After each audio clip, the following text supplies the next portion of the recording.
국가의 위기는 우연이 아닙니다. 외환, 전쟁, 재난, 정치적 혼란까지 모든 위기에는 반복되는 패턴이 있습니다. 그래서 국제사회에는 국가의 몰락을 설명하는 수많은 공식이 존재합니다. 그리고 그 공식은 놀라울 만큼 정확했습니다. 적어도 한 나라를 만나기 전까지는 말입니다. 수치는 이미 붕괴를 가리키고 있었고 조건은 어떤 낙관도 허락하지 않았으며 세계는 조용히 결말을 준비하고 있었습니다. 그런데 그 순간 예상과 전혀 다른 선택이 시작됩니다. 누군가의 명령도 아니었고 어떤 강제도 없었습니다. 그 선택은 위기 한복판에서 국민들로부터 시작되었습니다. 왜 저 대한민국 앞에서는 국가를 무너뜨리던 모든 공식이 작동하지 않았을까요? 이것은 기적의 이야기가 아닙니다. 분석이 무너진 기록에 대한 이야기입니다. 대한민국을 응원하고 싶다면 화이팅이라고 댓글 남겨주세요. 국가는 언제 무너지는가? 나는 그 순간을 23번 목격했습니다. 아프리카, 중동, 동유럽. 공통점은 하나였죠. 국민이 먼저 무너졌다는 것. 그런데 1997년 대한민국은 그 공식을 깼습니다. 처음엔 몰랐어요. 그것이 내 28년 경력을 송두리째 흔들 시작이 될 줄은. 저는 리처드 하딩입니다. 영국 출신이죠. 1963년생, 올해로 64살입니다. 국제위기관리 전문가로 일해왔어요. 정확히는 국가가 무너지는 순간을 분석하는 사람입니다. 경력만 28년이죠. UN, 세계은행, 유럽연합 위기대응위원회. 23개 국가의 붕괴를 직접 조사했습니다. 사람들은 저를 냉정하다고 했어요. 영국 공영방송에서는 가장 비정한 현실주의자라고 불렀죠. 맞는 말입니다. 저는 감정으로 판단하지 않았어요. 오직 데이터로 말했습니다. 그게 제 신념이었죠. 국가는 시스템으로 붕괴한다. 나는 그렇게 배웠다. 감정은 위기에서 가장 먼저 무너지는 요소였습니다. 한 번도 의심하지 않았어요. 1997년 11월이었습니다. 대한민국에서 긴급 보고가 들어왔어요. 외환보유고 바닥. 정확한 숫자는 39억 달러였죠. 빚은 1,700억 달러. 저는 즉시 움직였습니다. 과거 사례를 펼쳤어요. 멕시코 1994년. 통화가치 폭락 후 폭동 발생까지 사흘. 아르헨티나 2001년. 은행 앞 시위대가 건물을 불태웠습니다. 러시아 1998년. ATM 기계가 부서지고 상점이 약탈당했죠. 공통점이 명확했습니다. 국가가 무너질 때 국민은 시스템을 버립니다. 그날까지 국민이 나라를 살린 사례는 없었다. 정부를 믿지 않아요. 은행을 믿지 않습니다. 돈을 빼내고 물건을 쟁여두고 거리로 쏟아져 나옵니다. 이건 예외 없는 공식이었죠. 한국 자료를 펼쳤습니다. 대기업 줄도산. 삼성, 현대, 대우까지 흔들렸어요. 실업률이 치솟았습니다. 거리엔 노숙자가 늘어났죠. 모든 조건이 일치했습니다. 한국도 똑같을 겁니다. 보고서를 작성하기 시작했어요. 제목은 이랬습니다. 대한민국 IMF 이후 회복 가능성 분석. 제 결론은 세 줄이었죠. 단기 회복 불가능. 국민 신뢰 붕괴 예상. 사회 혼란 장기화 우려. 냉정했습니다. 하지만 그게 제 일이었어요. 한국이라는 이름은 그저 통계 속 한 줄이었다. 수많은 국가 중 하나. 실패할 국가 목록의 또 다른 이름. 데이터는 거짓말하지 않습니다. 보고서를 제출했죠. 1998년 1월. 저는 확신했습니다. 한국은 최소 10년은 회복하지 못할 거라고. 그런데 석 달이 지났습니다. 1998년 4월. 런던 사무실로 한 장의 메모가 들어왔어요. 제목이 이상했습니다. Gold Collection Campaign. 금 모으기 운동? 처음엔 정부 정책인가 싶었죠. 강제 징수 같은 거. 그런데 아니었습니다. 메모를 읽는데 손이 멈췄어요. 시민 자발적 참여. 결혼반지, 돌반지 등 개인 소장금 기부. 참여 인원이 적혀 있었습니다. 351만 명. 잠깐. 351만 명입니까? 다시 확인했습니다. 틀림없었어요. 어떤 금이냐고요? 결혼 반지였습니다. 신혼 때 끼던 반지죠. 돌잔치 때 받은 반지. 회갑 때 자식들이 준 반지. 저는 책상에 앉아 멈췄습니다. 이게 무슨 말입니까? 추가 보고를 요청했어요. 이틀 뒤 더 자세한 자료가 왔습니다. 한 노부부가 은행 창구에 섰다고 했습니다. 할머니가 손을 떨며 반지를 내밀었죠. 50년을 낀 반지였다고 합니다. 신혼부부도 있었습니다. 결혼한 지 석 달. 남편이 아내 손에서 반지를 빼서 창구에 놓았다고 합니다. 초등학생도 있었습니다. 돌반지를 들고 왔다고 해요. 우리나라 도와주세요. 그 한마디만 남기고 갔다고 했습니다. 강요는 없었습니다. 보상도 없었어요. 그런데 351만 명이 움직였습니까? 저는 계산기를 꺼냈습니다. 당시 한국 인구가 4,500만 명.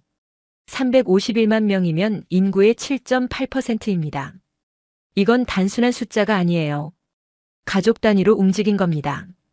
총 금모은 양도 적혀 있었어요. 227톤. 227톤입니까? 저는 다른 나라 사례를 떠올렸습니다. 멕시코 위기 때 부자들은 재산을 해외로 빼돌렸어요. 아르헨티나 때 중산층은 은행에서 돈을 빼냈습니다. 러시아 때 금 가진 사람들은 암시장에 팔았죠. 그게 정상입니다. 위기가 오면 사람은 자기 것을 지킵니다. 그런데 한국은 반대였습니까? 메모 마지막 줄을 읽었습니다. IMF 차입금 조기 상환 가능성 제기. 조기 상환? 이게 석 달 만에 일어난 일입니까? 저는 그날 밤 잠을 못 잤어요. 28년 경력에서 처음이었습니다. 제가 예측하지 못한 선택. 데이터로 설명되지 않는 행동이었죠. 제 머릿속엔 질문만 가득했습니다. 왜 한국만 다릅니까? 보고서를 다시 꺼냈어요. 국민 신뢰 붕괴 예상. 제가 쓴 문장이었습니다. 그런데 지금 뭐가 일어나고 있습니까? 국민이 국가를 버린 게 아니라 국가를 살리려고 움직이고 있었습니다. 이건 제 이론에 없던 겁니다. 세계 어디에도 없던 일이었어요. 하지만 그 메모 하나가 나를 불안하게 만들었다.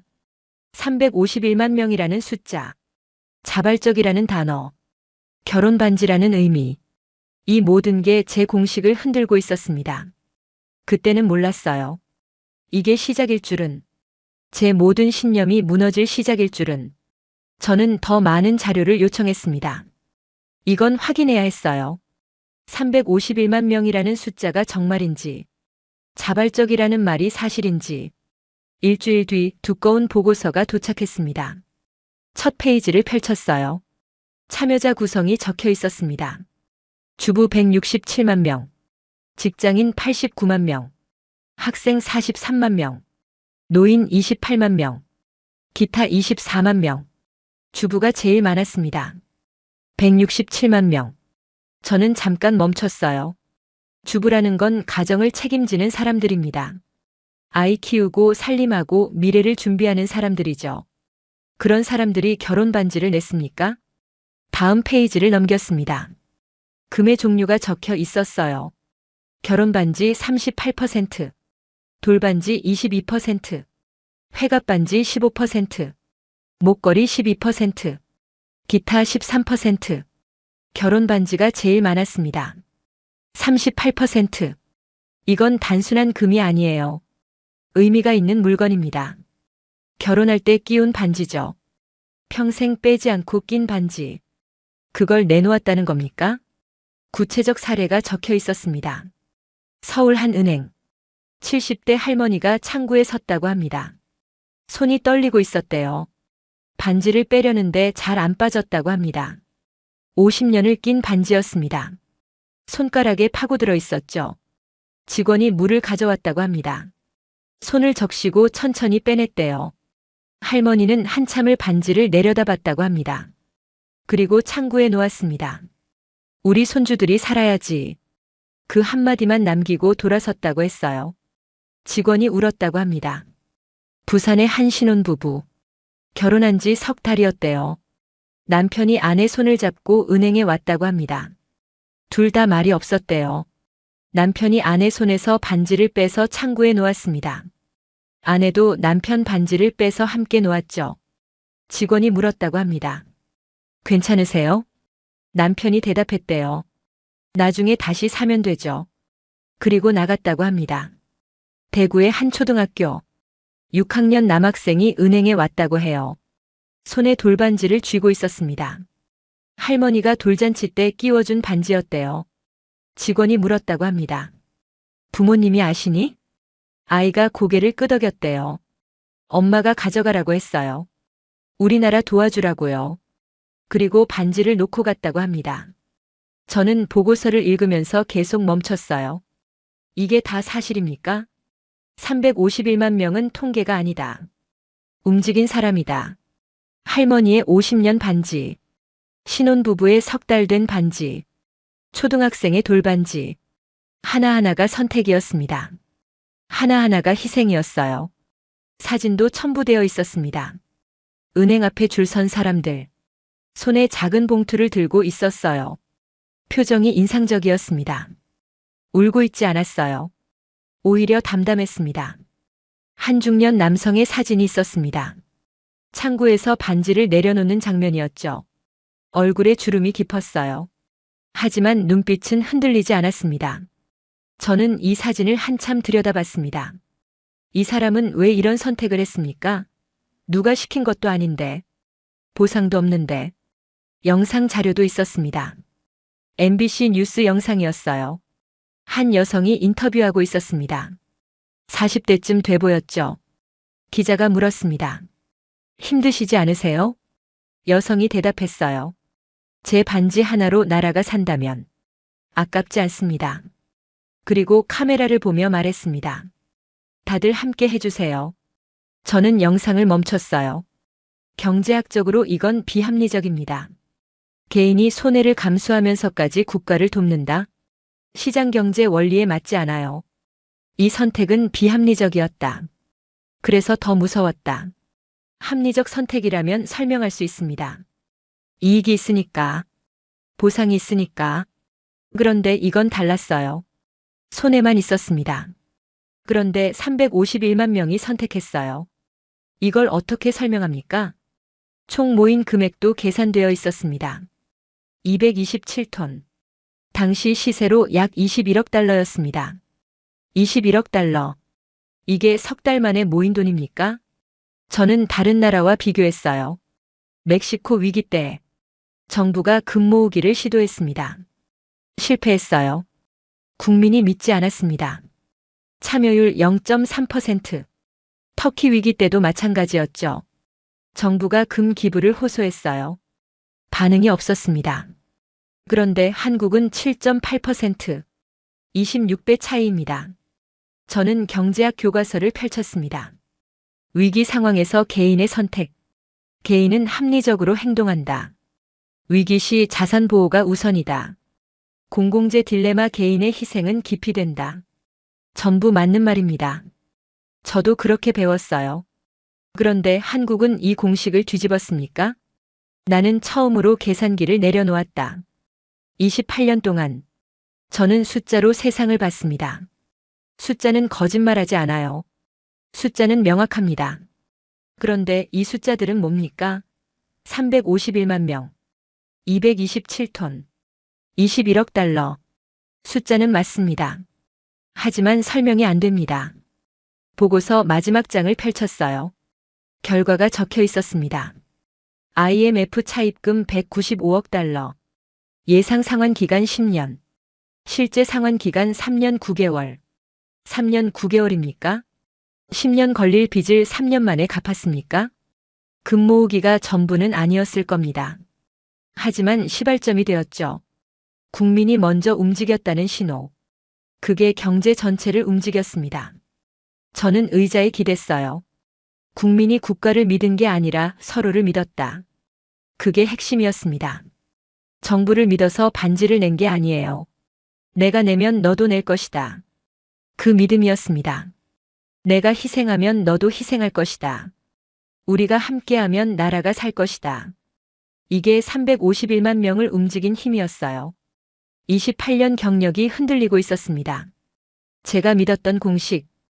위기 시 국민은 시스템을 버린다. 틀렸습니다. 적어도 한국에서는 틀렸어요.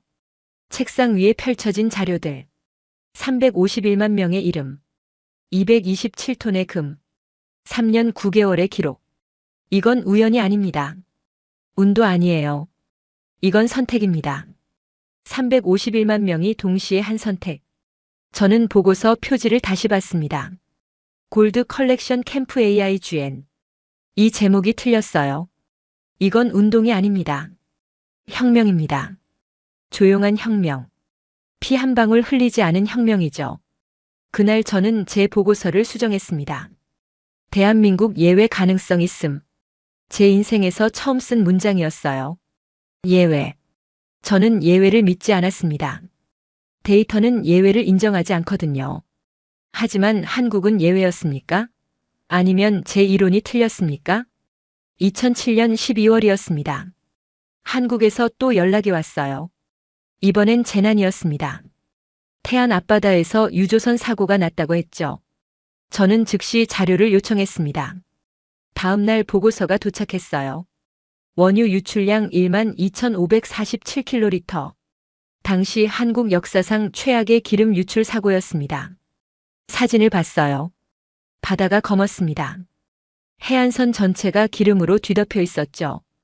갯벌에는 죽은 물고기들이 떠 있었습니다. 저는 과거 사례를 떠올렸어요. 1989년 알래스카 엑손 발대조 사고. 원유 4만 톤 유출. 생태계 회복까지 20년 걸렸습니다. 2010년 멕시코만 원유 유출. 78만 킬로리터 유출. 복구 작업만 87일이 걸렸죠. 그것도 최첨단 장비를 총동원했는데도요. 태안은 1만 2,547킬로리터였습니다. 멕시코만보다는 적었어요. 하지만 한국의 장비와 기술을 생각하면 저는 보고서를 작성하기 시작했습니다. 태안 기름 유출 사고 복구 전망. 제 예측은 명확했어요. 복구 기간 최소 5년. 생태계 회복 10년 이상. 복구 실패 사례 가능성 높음. 근거도 있었습니다. 한국 정부의 대응 장비 부족. 전문 인력 한계. 겨울철 기온 문제. 파도와 조류의 영향. 모든 조건이 불리했어요. 보고서를 제출했습니다. 2007년 12월 15일. 저는 확신했죠. 이번엔 한국도 어쩔 수 없을 거라고. 그런데 일주일 뒤였습니다. 이상한 뉴스가 들어왔어요. 시민자원봉사자 급증.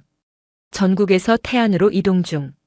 처음엔 대수롭지 않게 생각했습니다. 재난 현장에 자원봉사자가 오는 건 흔한 일이죠. 보통 수백 명 정도 옵니다. 그런데 숫자가 이상했어요. 첫날 5,000명, 이틀째 10,000명, 사흘째 20,000명. 저는 숫자를 다시 확인했습니다. 틀림없었어요. 일주일 뒤 보고가 또 왔습니다. 누적 자원봉사자 10만 명. 10만 명입니까? 저는 지도를 펼쳤습니다. 태안이 어디에 있는지 확인했어요. 서울에서 200km 떨어진 곳이었습니다. 가까운 거리가 아니에요. 그런데 10만 명이 거기로 갔습니까? 영상 자료를 요청했습니다. 이틀 뒤 DVD가 도착했어요. 첫 장면을 봤습니다. 버스들이 줄지어 서 있었어요. 수십 대였습니다. 사람들이 내리고 있었죠. 학생들이었어요. 교복을 입고 있었습니다. 중년 남성들이었습니다. 작업복 차림이었어요. 노인들도 있었습니다. 70대쯤 돼 보였어요. 지팡이를 짚고 있는 분도 있었죠. 저는 영상을 멈췄습니다. 노인들까지 왔습니까? 해안가 장면이 나왔어요. 사람들이 줄지어 앉아 있었습니다. 손에 뭔가를 들고 있었죠. 카메라가 가까이 갔습니다. 흡착포였어요. 기름을 빨아들이는 천이죠. 그런데 흡착포만 있는 게 아니었습니다. 헌옷이 있었어요. 수건도 있었습니다. 스펀지도 있었죠. 저는 화면을 자세히 봤습니다. 한 여학생이 맨손으로 돌을 닦고 있었어요. 기름이 손에 잔뜩 묻어 있었습니다. 중년 남성은 갯벌에 엎드려 있었죠. 작은 조개 껍데기 하나하나를 닦고 있었습니다. 노인은 바위 틈을 긁어내고 있었어요. 솔로 문지르고 있었습니다. 맨손입니까? 12월입니다. 한국의 겨울이에요. 바닷바람이 얼마나 차가운데. 그런데 사람들이 맨손으로 닦고 있었습니까?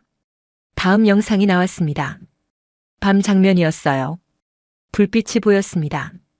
헤드랜턴이었죠. 사람들이 밤에도 작업하고 있었습니다. 인터뷰 장면이 나왔어요. 20대 여성이었습니다. 기자가 물었죠. 힘들지 않으세요? 여성이 대답했습니다. 힘들죠. 근데 안 올 수가 없었어요.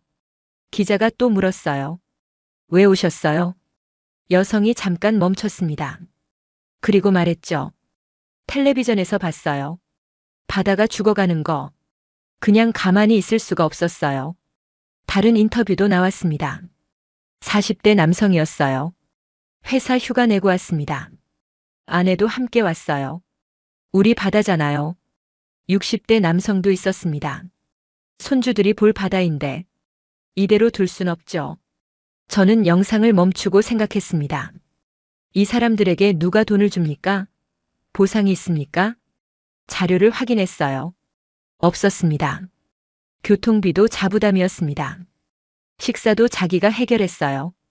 숙소도 없었습니다. 그런데 사람들이 계속 왔습니까? 한 달이 지났습니다. 2008년 1월 누적 자원봉사자 수가 업데이트됐어요. 50만 명. 2달이 지났습니다. 80만 명. 석 달이 지났습니다. 최종 집계가 나왔어요. 123만 명. 123만 명이 태안에 갔다 왔습니다. 석 달 동안 저는 계산기를 꺼냈어요. 한국 인구가 당시 4,800만 명. 123만 명이면 2.5%입니다. 이건 엄청난 숫자예요. 기름은 바다를 덮었다. 그러나 사람은 더 빨랐다. 기름이 퍼지는 속도보다 사람이 모이는 속도가 빨랐습니다. 정부가 동원하기 전에, 언론이 호소하기 전에 사람들이 먼저 움직였어요. 복구 결과도 보고됐습니다. 예상 복구 기간 5년, 실제 복구 기간 8개월. 8개월? 생태계 회복 예상 10년 이상. 실제 관측 2년 내 생태계 회복 시작. 이게 가능한 일입니까? 이 장면은 재난 대응 매뉴얼에 없다. 저는 28년 동안 재난을 연구했습니다. 매뉴얼을 만들었어요. 정부 주도, 전문가 투입, 장비 동원, 단계별 복구. 이게 표준이었습니다. 그런데 한국은요? 시민이 주도했습니다. 맨손으로 왔어요. 동시다발로 움직였습니다. 매뉴얼에 없는 방식이었어요. 외신 반응도 들어왔습니다. 영국 BBC 서해의 기적, 미국 CNN 한국의 놀라운 시민의식, 프랑스 르몽드 맨손으로 바다를 살린 사람들. 전 세계가 놀라고 있었습니다. 저도 놀랐어요. 충격이었습니다. 한국인은 기다리지 않았다. 정부 지시를 기다리지 않았어요. 전문가 판단을 기다리지 않았습니다. 장비가 오길 기다리지 않았어요. 그냥 움직였습니다. 이건 두 번째입니다. IMF 금 모으기, 그리고 태안 기름 복구. 두 번 다 제 예측이 틀렸어요. 두 번 다 한국이었습니다. 나는 두 번째로 틀렸다. 우연입니까? 아닙니다. 우연이라고 부르기엔 너무 정확했어요. 저는 두 사건을 나란히 놓고 봤습니다. 공통점이 있었습니다. 정부가 아니라 국민이 먼저 움직였어요. 강요가 아니라 자발적 선택이었습니다. 보상 없이 개인이 희생했죠. 그리고 불가능을 가능으로 만들었습니다. 이건 패턴입니다. 그날 밤 저는 보고서를 수정했습니다. 한국 예외가 아닐 가능성. 제 손이 떨렸어요. 28년 경력, 23개국 분석. 제가 믿어온 모든 이론. 흔들리고 있었습니다. 저는 혼란스러웠습니다. 두 번이나 제 예측이 빗나갔어요. IMF 금 모으기, 태안 기름 유출. 둘 다 한국이었습니다. 둘 다 같은 패턴이었죠. 하지만 인정할 수 없었어요. 2008년 3월, 런던에서 국제위기관리 포럼이 열렸어요. 각국 전문가 50명이 모였습니다. 저는 한국 사례를 발표했죠. IMF 위기 조기 극복, 태안 사고 단기 복구, 공통점 시민 자발적 참여. 발표가 끝나자 질문이 쏟아졌습니다. 독일 전문가가 물었어요. 강제성은 없었습니까? 저는 대답했습니다. 없었습니다. 프랑스 전문가가 물었죠. 정부 보상은요? 그것도 없었습니다. 미국 전문가가 말했어요. 그럼 일시적 감정 반응이군요. 저는 멈췄습니다. 일시적? 다른 전문가도 거들었습니다. 민족주의적 광기 아닙니까? 집단 히스테리 가능성이 높습니다. 저는 아무 말도 하지 못했어요. 회의가 끝난 뒤 한 동료가 제게 말했습니다. 리처드, 조심하세요. 한국을 너무 높이 평가하면 안 됩니다. 이건 지속 가능하지 않아요. 저는 물었습니다. 왜죠? 동료가 대답했어요. 통제되지 않는 집단이거든요. 언젠가 폭발합니다. 역사가 증명했어요. 저는 숙소로 돌아왔습니다. 밤새 생각했어요. 동료 말이 맞을까요? 기적이 반복되면 그것은 위험 신호다. 프랑스 혁명. 민중이 일어났죠. 결과는 피해 숙청이었습니다. 러시아 혁명. 노동자가 봉기했어요. 독재로 끝났습니다. 중국 문화 대혁명. 대중동원이었죠. 수백만 명이 죽었습니다. 통제되지 않은 군중. 역사는 명확했어요. 언제나 폭력으로 끝났습니다. 그럼 한국도 그럴까요? 저는 보고서를 작성하기 시작했습니다. 한국 시민 행동 패턴 분석 및 위험 요소. 제 결론은 이랬습니다. 한국의 집단 행동은 통제 불가 상태. 위기 시 폭발 가능성 존재. 정부 개입 없는 대중동원은 위험 신호. 경고를 추가했어요. 향후 대규모 집회 발생 시 폭력 사태 가능성 급상승. 나는 감동이 아니라 붕괴를 보았다. 351만 명이 금을 냈다고요? 그건 감동이 아닙니다. 통제 불가능한 집단 심리예요. 123만 명이 태안에 갔다고요? 그것도 위험 신호입니다. 정부 없이 움직이는 군중이죠. 언젠가 터질 겁니다.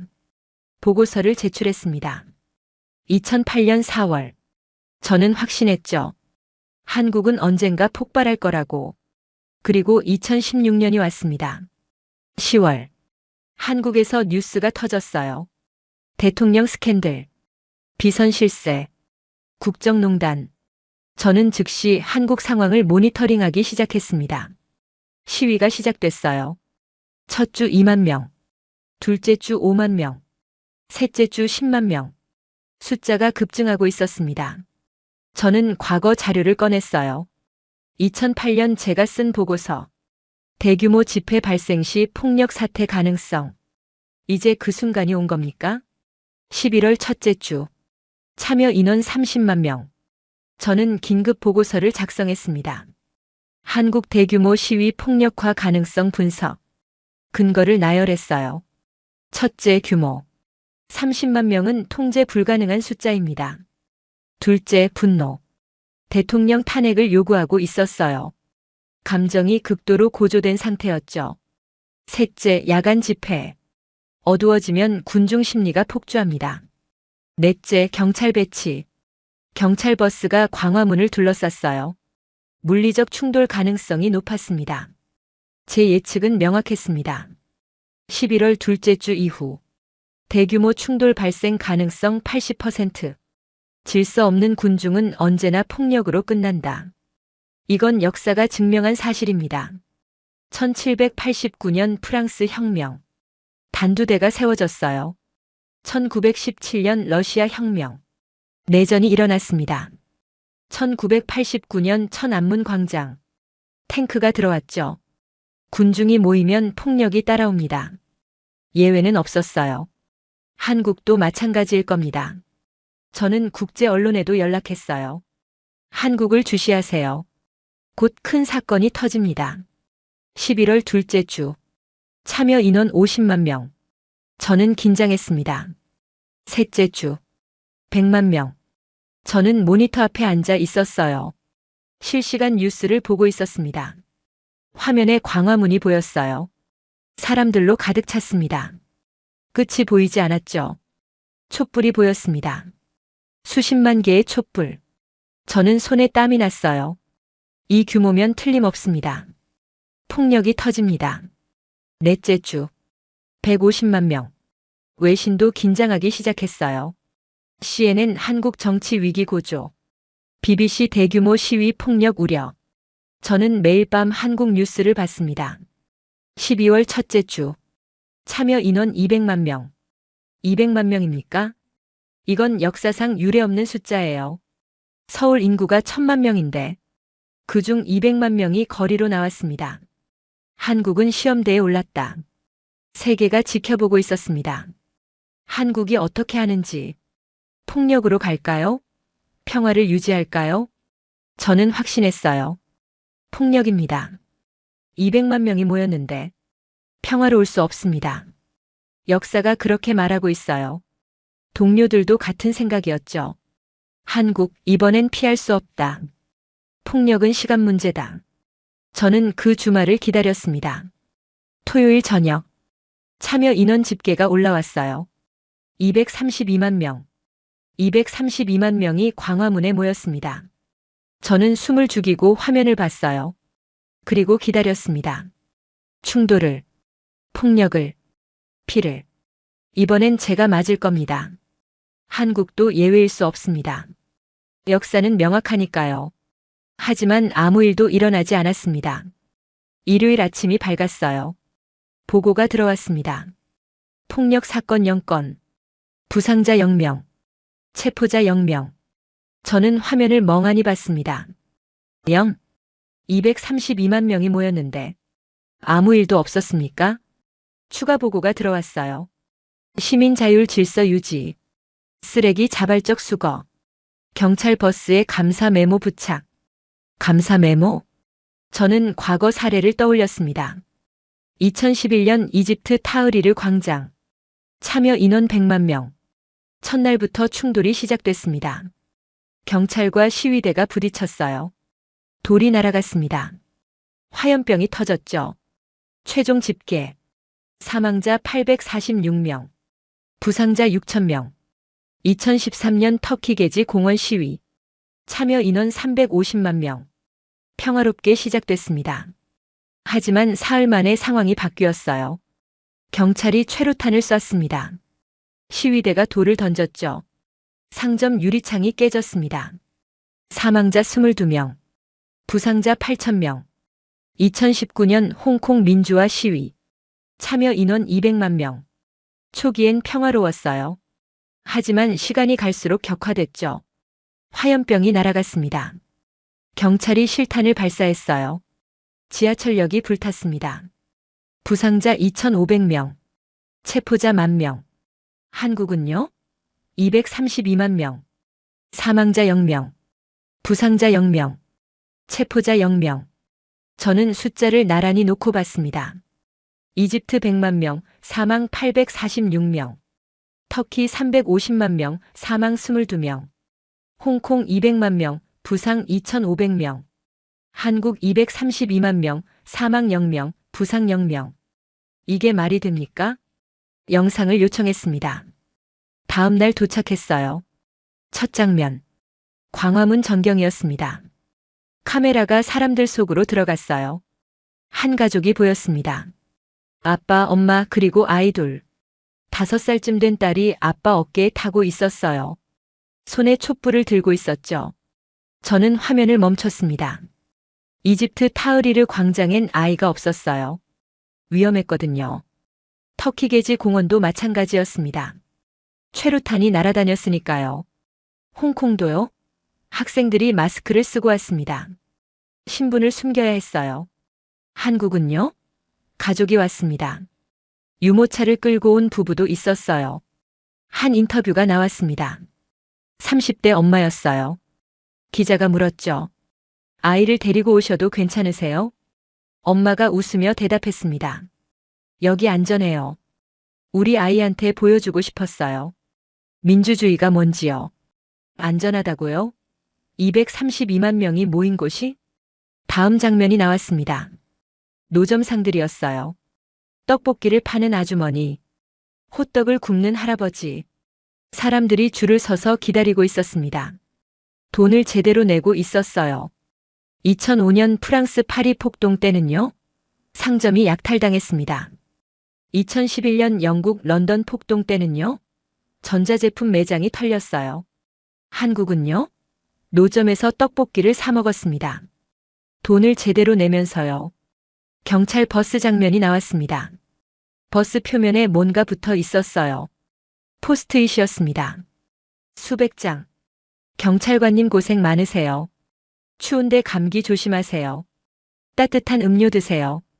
한 경찰관이 인터뷰했어요. 목소리가 떨렸습니다. 충돌이 있을까봐 긴장했어요.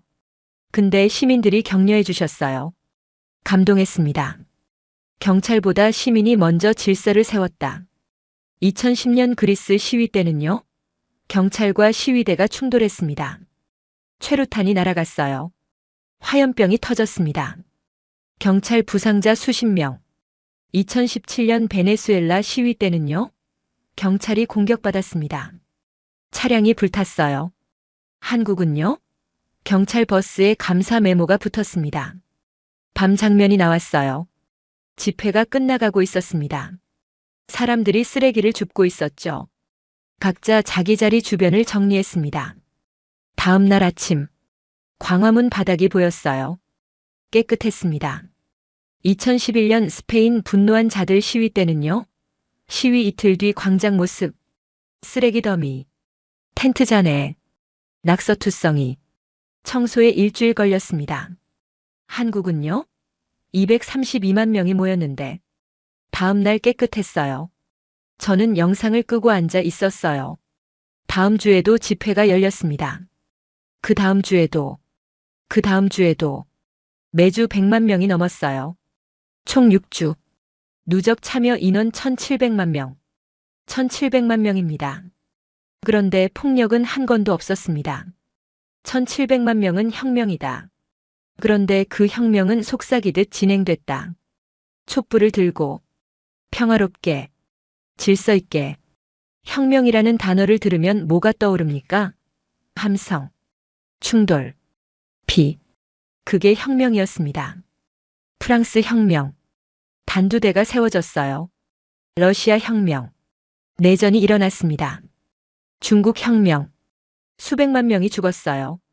한국 혁명은요? 촛불이었습니다. 노래였어요. 평화였습니다. 외신 기사들이 쌓여 있었습니다. 영국 가디언 세계에서 가장 평화로운 혁명. 미국 뉴욕타임스 한국이 민주주의를 재정의하다. 프랑스 르몽드 폭력 없는 변화 21세기 새로운 모델. 독일 슈피겔 촛불로 이룬 혁명, 세계가 배워야 할 교훈. 전 세계가 놀라고 있었습니다. 저도 놀랐어요. 충격이었습니다. 나는 전문가였다. 그리고 틀렸다. 28년 동안 저는 수십 개 시위를 분석했습니다. 결론은 항상 같았어요. 대규모 군중은 통제 불가능. 감정은 폭력으로 이어진다. 그게 공식이었습니다. 예외 없는 공식. 그런데 한국은 뭡니까? 1,700만 명이 모였습니다. 6주 동안 매주 100만 명 이상. 폭력 0건, 방화 0건, 약탈 0건, 경찰 부상 0건. 이건 공식을 깬 게 아닙니다. 공식을 산산조각 낸 겁니다. 저는 제 보고서를 꺼냈어요. 2016년 11월에 쓴 글. 한국 대규모 시위 폭력화 가능성 분석. 폭력 사태 가능성 80%. 틀렸습니다. 완전히 철저히 부끄럽게 틀렸어요. 저는 보고서를 찢었습니다. 그리고 새 종이를 꺼냈어요. 이제 나는 설명해야 할 의무가 생겼다. 28년 동안 저는 분석했습니다. 이제는 배워야 할 때입니다. 한국이 무엇을 했는지, 어떻게 가능했는지, 왜 다른 나라는 안 되는지, 이걸 설명해야 합니다. 세계에 말해야 해요. 한국은 예외가 아니라 새로운 가능성이라고. 손이 떨렸습니다. 하지만 시작했어요. 대한민국 나는 틀렸다. 첫 문장을 적었습니다. 2017년 봄. 저는 런던 연구실에 혼자 남았습니다. 책상 위엔 3개의 보고서가 놓여 있었어요. 1997년 IMF 금모으기, 2007년 태안기름 유출, 2016년 촛불 집회. 3번 다 틀렸습니다. 3번 다 한국이었어요. 저는 노트를 펼쳤습니다. 공통점을 찾기 시작했어요.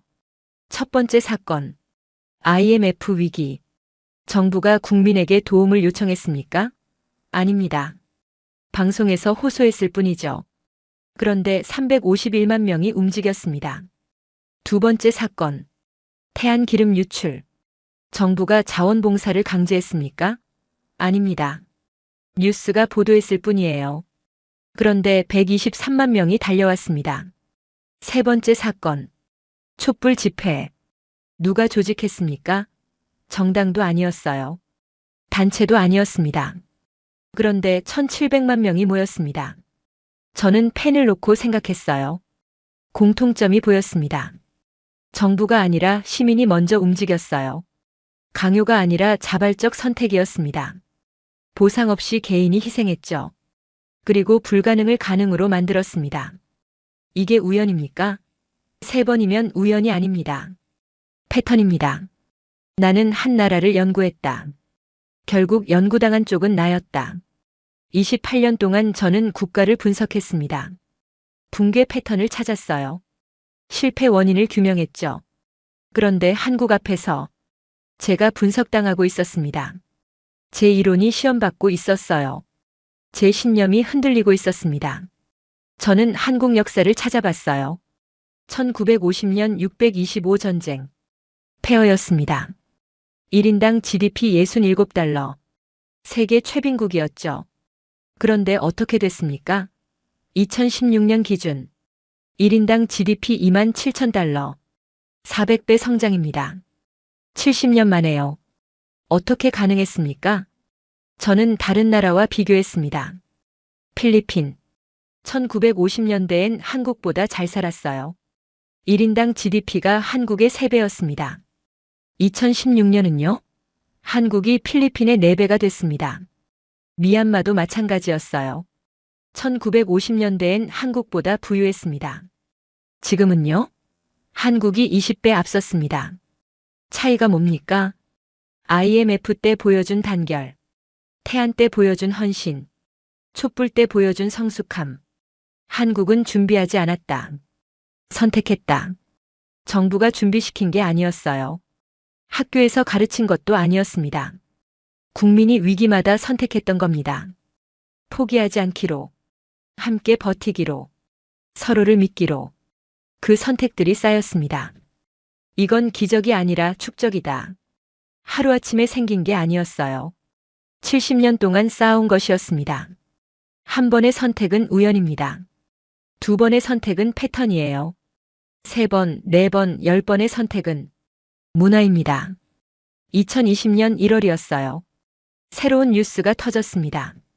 코로나19. 중국 우한에서 시작된 바이러스였죠. 저는 즉시 모니터링을 시작했습니다. 2월. 대구에서 집단 감염이 터졌습니다. 하루 확진자 909명. 의료 시스템이 붕괴 직전이었어요. 세계는 어떻게 했습니까? 이탈리아. 3월 9일 전국 봉쇄를 선언했어요. 프랑스. 3월 17일 이동 제한령. 영국. 3월 23일 락다운. 미국. 뉴욕이 봉쇄됐어요. 한국은요? 봉쇄하지 않았습니다. 저는 놀랐어요. 봉쇄 안 합니까? 대신 뭘 했는지 확인했습니다. 드라이브스루 검사. 세계 최초였어요. 투명한 정보 공개. 확진자 동선을 실시간으로 알렸습니다.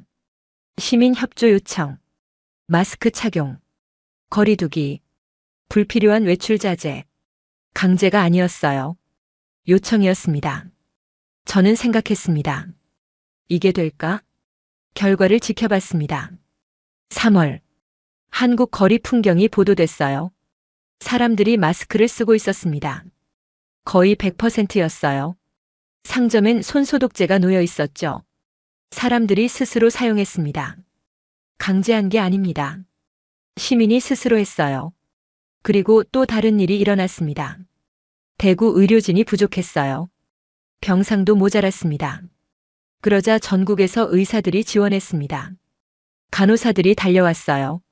한 의사가 인터뷰했습니다. 대구가 위험하면 우리 모두 위험합니다. 함께 이겨내야죠.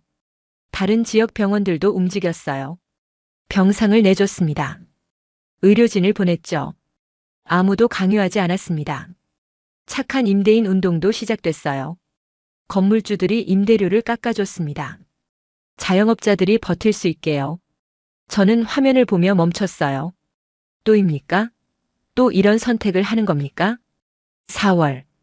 결과가 나오기 시작했습니다. 한국 1일 확진자 8명, 이탈리아 4,000명, 프랑스 5,000명, 미국 3만 명. 5월.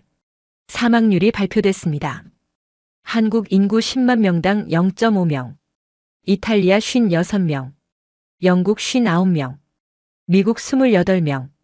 100배 이상 차이였어요. 외신이 놀라기 시작했습니다. BBC 한국의 코로나 대응 세계 모델, CNN 봉쇄 없이 성공한 유일한 나라, 뉴욕타임스 한국이 보여준 시민의식, WHO 사무총장이 말했어요. 한국은 희망의 메시지를 보냈다. 저는 의자에 앉아 생각했습니다. 네 번째입니다. IMF, 태안, 촛불, 그리고 코로나. 네 번 다 같은 패턴. 네 번 다 한국. 이건 우연이 아닙니다. 운도 아니에요. 이건 선택입니다. 반복된 선택. 저는 노트에 적었습니다. 한국은 위기를 관리하지 않는다. 위기에서 서로를 선택한다. 그날 저녁, 저는 결정했습니다. 이걸 세상에 알려야 한다고. 제 이론이 틀렸다고. 한국이 새로운 기준이라고. 동료들이 뭐라고 하든, 학계가 비난하든, 진실은 말해야 합니다. 저는 노트북을 열었어요. 새 논문을 시작했습니다. 제목을 적었죠. 대한민국 위기 대응의 새로운 패러다임. 시민 자발성과 집단 신뢰 연구. 손이 떨렸습니다. 하지만 멈출 수 없었어요. 28년 경력을 걸고, 제 이름을 걸고, 말할 겁니다. 한국은 예외가 아니라고. 새로운 기준이라고. 2020년 9월, 국제위기관리 학회가 열렸습니다. 온라인이었어요. 코로나 때문이었죠. 각국 전문가 80명이 접속했습니다. 저도 발표자로 초청받았어요. 제목은 이랬습니다. 코로나19 대응 전략 비교 분석. 저는 발표 자료를 준비했습니다. 하지만 원래 계획을 바꿨어요. 한국 이야기를 하기로 했습니다. 발표 시작 10분 전, 화면에 참가자들이 보였어요. 미국 CDC 전문가, 영국 보건부 자문관, 프랑스 역학 교수, 독일 위기관리 연구소장, 모두 저보다 경력이 많은 사람들이었습니다. 발표가 시작됐어요. 저는 첫 슬라이드를 띄웠습니다. 대한민국 예외가 아닌 새로운 기준. 회의실 공기가 바뀌었어요. 채팅창에 물음표가 올라왔습니다. 저는 말하기 시작했습니다. 여러분, 질문 하나 드리겠습니다. 국가가 무너질 때 국민은 어떻게 행동합니까? 미국 전문가가 답했어요. 시스템을 버립니다. 맞습니다. 저는 다음 슬라이드를 띄웠죠. 1997년 한국 IMF 위기. 국민 351만 명 결혼 반지 기부. 총 금 227톤 모금. 예상 10년 빚 3년 9개월 만의 상환. 독일 전문가가 말했습니다. 정부 캠페인이었겠죠? 아닙니다. 저는 대답했어요. 자발적 참여였습니다. 강제도 보상도 없었습니다. 침묵이 흘렀습니다. 다음 슬라이드. 2007년 태안 기름 유출. 원유 1만 2,547kl 유출. 자원봉사자 123만 명. 예상 복구 5년 실제 8개월. 프랑스 교수가 물었어요. 정부가 돈을 지불했습니까? 아닙니다. 교통비도 자비였습니다. 식사도 스스로 해결했어요. 채팅창이 조용해졌습니다. 다음 슬라이드. 2016년 촛불 집회. 누적 참여 1,700만 명. 6주 연속 매주 100만 명 이상. 폭력 사건 0건. 사망자 0명. 부상자 0명. 영국 자문관이 말했습니다. 불가능합니다. 그 규모에서 폭력이 없을 순 없어요. 저는 영상을 재생했습니다. 광화문 전경이었어요. 200만 명이 촛불을 들고 있었습니다. 가족들이 함께 있었어요. 아이들이 뛰어놀고 있었죠. 다음 장면. 경찰 버스에 붙은 감사 메모. 고생 많으세요. 추운데 따뜻하게 입으세요. 영상이 끝났습니다. 침묵이 흘렀어요. 저는 마지막 슬라이드를 띄웠습니다. 2020년 코로나19. 봉쇄 없는 방역. 시민 자발적 협조. 사망률 선진국 대비 100분의 1. 미국 전문가가 말했습니다. 리처드, 이건 예외 사례입니다. 한국만의 특수한 상황이에요. 저는 고개를 저었습니다. 아닙니다. 이건 네 번째입니다. 화면에 네 사건을 나란히 띄웠어요. IMF, 태안, 촛불, 코로나. 네 번의 위기. 네 번의 동일한 선택. 네 번의 불가능한 성공. 한국은 특이값이 아니다. 저는 천천히 말했습니다. 통계에서 특이값이라는 게 있습니다. 전체 데이터에서 벗어난 값이죠. 무시해도 되는 값입니다. 저는 한국을 그렇게 봤어요.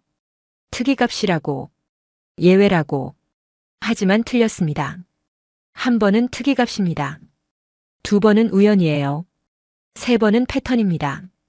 네 번은 구조입니다. 한국은 특이값이 아니었어요. 새로운 변수였습니다. 독일 연구소장이 말했습니다. 그럼 뭐라는 겁니까? 기존 이론이 틀렸다는 건가요? 저는 숨을 깊이 들이쉬었습니다. 그렇습니다. 회의실이 술렁였어요. 저는 계속 말했습니다. 저는 28년 동안 국가 붕괴를 연구했습니다. 23개국을 분석했어요. 제 결론은 명확했습니다. 위기 시 국민은 시스템을 버린다. 대규모 군중은 통제 불가능하다. 감정은 폭력으로 이어진다. 이게 제 이론이었습니다. 기존 위기 모델은 한국 앞에서 무력했다. 제가 만든 모델. 세계가 인정한 모델. 28년 경력이 담긴 모델. 한국 앞에서 무너졌습니다. 채팅창에 반론이 쏟아지기 시작했어요. 지나친 일반화다. 민족주의적 편향이다. 학술적 엄밀성이 부족하다. 저는 조용히 말했습니다. 저도 그렇게 생각했습니다. 첫 번째 사건 후에, 두 번째 사건 후에도, 세 번째까지도 의심했어요. 하지만 네 번째를 보고 깨달았습니다. 이건 예외가 아니라고. 한국이 특별한 게 아니라 제 이론이 불완전했다고 프랑스 교수가 물었습니다. 그럼 어떻게 설명하시겠습니까? 저는 대답했어요. 저는 믿었습니다. 국가는 시스템으로 유지된다고. 정부가 통제해야 한다고. 국민은 관리 대상이라고. 그런데 한국은 달랐습니다. 한국에선 국민이 먼저 움직였어요. 정부가 아니라, 강요가 아니라 선택으로, 보상이 아니라 책임으로. 이게 차이였습니다. 미국 전문가가 말했습니다. 그건 지속 불가능합니다. 감정적 반응일 뿐이에요. 저는 고개를 저었습니다. 1997년부터 2020년까지 23년입니다. 네 번의 위기. 동일한 패턴. 이게 일시적 감정입니까? 저는 화면을 바꿨어요. 한국 경제 성장 그래프였습니다. 1950년 1인당 GDP 67달러. 2020년 3만 1천 달러. 460배 성장. 어떻게 가능했습니까? 위기마다 국민이 선택했기 때문입니다. 포기가 아니라 행동을. 분열이 아니라 단결을. 학자는 이론을 지킨다. 나는 진실을 택했다. 영국 자문관이 물었어요. 리처드, 자네 경력을 생각해봐. 이 주장은 위험해. 저는 대답했습니다. 알고 있습니다. 제 논문이 부정될 수 있어요. 명성이 무너질 수도 있습니다. 하지만 학자는 뭡니까? 진실을 말하는 사람입니다. 저는 28년 동안 이론을 지켰어요. 이제는 진실을 지킬 겁니다. 저는 마지막 슬라이드를 띄웠습니다. 결론. 화면에 한 문장만 떴어요. 한국은 예외가 아니다. 기존 위기 관리 모델이 불완전하다. 회의실이 조용해졌습니다. 나는 내 이름을 걸고 수정했다. 저는 말했습니다. 저는 오늘 제 이론을 철회합니다. 28년 경력을 걸고 제 이름을 걸고 리처드 하딩이라는 이름으로 한국은 특이값이 아닙니다. 새로운 기준입니다. 위기 관리는 통제가 아니라 신뢰에서 시작된다는 것. 이게 한국이 증명한 진실입니다. 발표가 끝났어요. 채팅창이 폭발했습니다. 찬성과 반대가 뒤섞였죠. 하지만 저는 후회하지 않았습니다. 그날 밤 혼자 남았을 때 저는 창밖을 바라봤어요. 28년 경력. 오늘 흔들렸습니다. 하지만 괜찮았어요. 진실을 말했으니까요. 2021년 봄. 저는 새로운 논문을 완성했습니다. 제목은 이랬어요. 신뢰 기반 위기 대응 모델 대한민국 사례 연구. 28년 경력을 바쳐 쓴 논문이었습니다. 하지만 이전과는 완전히 달랐어요. 이번엔 제가 배운 내용이었습니다. 논문 첫 장을 펼쳤습니다. 한국은 위기를 관리하지 않는다. 위기에서 서로를 선택한다. 이게 핵심이었어요. 저는 28년 동안 믿었습니다. 국가는 시스템으로 유지된다고. 정부가 국민을 통제해야 한다고. 위기는 위에서 아래로 관리되어야 한다고요. 그런데 한국은 반대였습니다. 국민이 먼저 움직였어요. 정부가 시키기 전에. 명령이 내려오기 전에. 왜 그럴 수 있었을까요? 저는 다른 나라들을 다시 살펴봤습니다. 미국을 봤어요. 세계 최강 대국입니다. 자본도 많고 기술도 앞섭니다. 하지만 코로나 때 어땠습니까? 마스크 착용을 두고 싸웠어요. 개인의 자유냐 공공의 안전이냐? 결론을 못 냈습니다. 유럽도 봤습니다. 복지 선진국들이죠. 시스템이 잘 갖춰져 있어요. 하지만 위기 때는요? 정부가 강제로 봉쇄했습니다. 국민은 저항했어요. 시위가 일어났습니다. 일본도 살펴봤어요. 한국과 가장 가까운 나라죠. 문화도 비슷합니다. 하지만 다른 점이 있었어요. 일본은 정부가 요청하면 국민이 따랐습니다. 순종이었어요. 한국은 달랐습니다. 국민이 스스로 판단하고 움직였어요. 순종이 아니라 참여였습니다. 차이가 뭘까요? 한국은 시민을 자산으로 취급한다. 이 문장을 적으면서 멈췄습니다. 자산. 다른 나라들은 국민을 뭐로 봅니까? 관리 대상입니다. 통제 대상이에요. 보호 대상이죠. 한국은 달랐습니다. 국민을 힘으로 봤어요. 자원으로 봤습니다. 가능성으로 봤어요. IMF 때 정부는 국민에게 물었습니다. 도와줄 수 있느냐고. 태안 때 방송은 국민에게 보여줬습니다. 바다가 죽어가고 있다고. 촛불 때 누구도 명령하지 않았습니다. 국민이 스스로 판단했어요. 코로나 때 정부는 국민에게 요청했습니다. 협력해달라고. 이게 차이였습니다. 명령이 아니라 요청. 통제가 아니라 신뢰. 강제가 아니라 참여. 저는 한국 역사를 다시 펼쳤습니다. 1950년대. 전쟁의 폐허였어요. 하지만 국민이 선택했습니다. 포기하지 않기로. 1960-70년대. 독재와 희생이었습니다. 하지만 국민이 견뎠습니다. 더 나은 미래를 위해서요. 1987년. 민주화 운동이었습니다. 국민이 이겼습니다. 1997년, 2007년, 2016년, 2020년. 위기마다 같은 선택. 이 구조는 하루아침에 생기지 않았다. 70년입니다. 70년 동안 쌓아온 신뢰였어요. 위기마다 반복된 선택. 개인보다 공동체. 이익보다 책임. 나보다 우리. 이게 축적됐습니다. 그래서 가능했던 겁니다. IMF 때 351만 명이 움직인 게, 태안 때 123만 명이 달려온 게, 촛불 때 1700만 명이 평화를 지킨 게, 저는 경고를 추가했습니다. 이 모델은 쉽게 깨진다. 한국의 신뢰 구조. 70년 동안 쌓였지만 한순간에 무너질 수 있어요.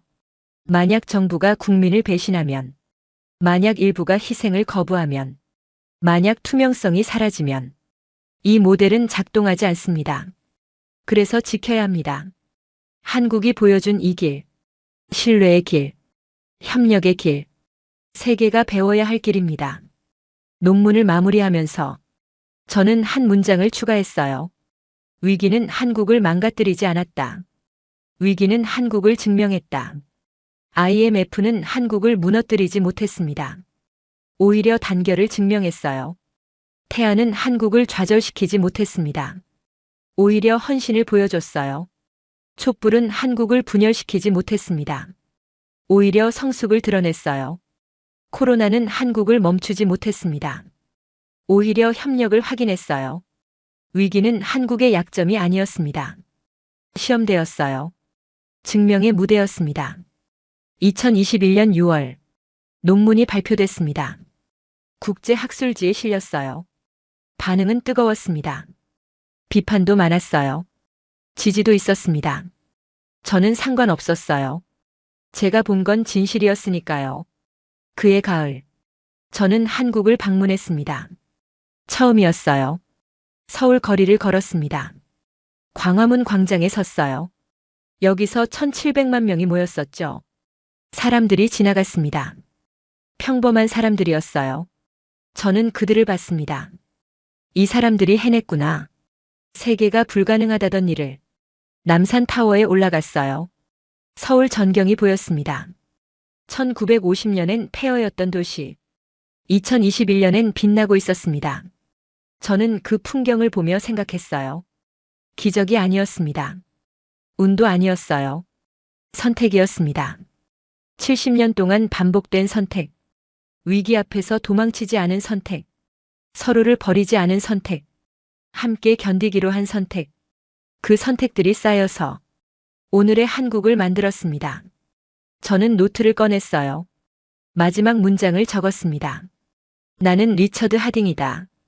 28년 동안 국가를 분석해온 사람이다. 그러나 오늘 나는 말한다. 내가 분석당했다고.